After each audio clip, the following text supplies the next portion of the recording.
آپ نے کافی تعریف کی ہے علی امین گنڈاپور صاحب کی، جبکہ رات 12 بجے تک آپ ان کے ساتھ انتظامات کا جائزہ اور انتظامات کے لیے بزی تھے۔ 4-5 گھنٹوں میں ایسا کیا ہوا کہ اڈیالہ جیل کے دروازے رولز کو بائی پاس کرتے ہوئے آپ کے لیے کھول دیے گئے، جبکہ آپ کے رہنما دن کی روشنی میں وہاں پر ملنے جاتے ہیں، ملنے نہیں دیا جاتا؟ دوسرا سوال میرا یہ ہے کہ ایک تو ملاقات آپ کی یہ کس نے کروائی، کیونکہ طاقتور حلقوں کی انوالومنٹ کے بغیر تو نہیں ہو سکتی۔ دوسرا یہ کہ جلسہ ملتوی کرنے کے لیے آپ کو کیا آفر کیا گیا اور ملتوی کروا کے کیا فوائد حاصل کیے گئے ہوں گے؟ میں نے تو عمران خان کا پیغام آپ کے سامنے کر دیا کہ یہ کوئی بارگین نہیں تھی۔ جس نے بھی فیسیلیٹیٹ کیا وہاں پہنچانے میں سمجھتا ہوں ایک مثبت عمل ہے پاکستان کے لیے، پاکستان کے نظام کو بچانے کے لیے۔ اور پھر عمران خان یا میں کسی خوش فہمی میں مبتلا نہیں ہے کہ جلسہ منسوخ ہونے کی وجہ سے ہمیں کوئی رعایت دی جائے گی۔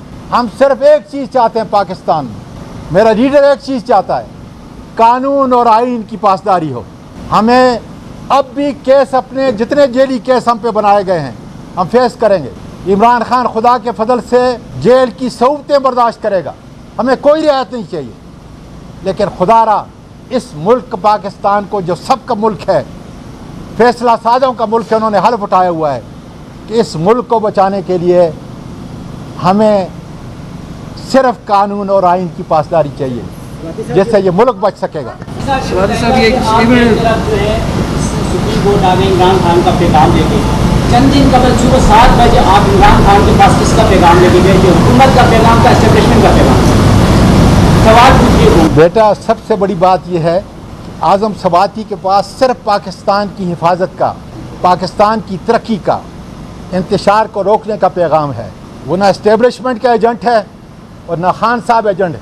جب خان صاحب نے یہ فیصلہ کیا کہ میں ختم نبوت کے احترام کے طور پر اور پاکستان میں انتشار کو بچانے کے لیے یہ جلسہ منسوخ کر رہا ہوں، تو ساتھ کہہ دیا اس رعایت کے بعد سن لے پاکستان کا میڈیا اور پاکستان کے لوگوں، اس کی فور سائٹ کو دیکھ لیں، دور اندیشی کو دیکھ لیں۔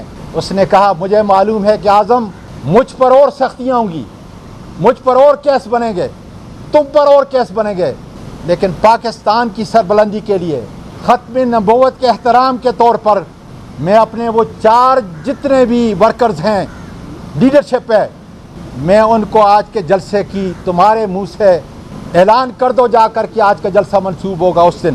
اور ساتھ میں داد دیتا ہوں چیف منسٹر کے پی کے علی امین خان گنڈاپور اور اپنی پی ٹی آئی کی قیادت کو بھی کہ انہوں نے بڑا مثبت رول ادا کر کے ایک بڑی خونریزی سے ملک پاکستان کی عظمت کو بچایا ہے۔ میں ان کو سلام پیش کرتا ہوں کہ ان کی دور اندیشی کا نتیجہ تھا کہ جس کی وجہ سے میرے قائد عمران خان نے یہ فیصلہ کیا، اور آج پاکستان خدا کے فضل سے اس فیصلے سے مثبت سمت کی طرف جائے گا۔ ہم امید رکھتے ہیں تاکہ قومی مجرموں، چوروں، ڈاکوں کی حکومت ختم ہو، ہمارا مینڈیٹ واپس ہو اور ملک میں آئین اور قانون کی پاسداری ہو۔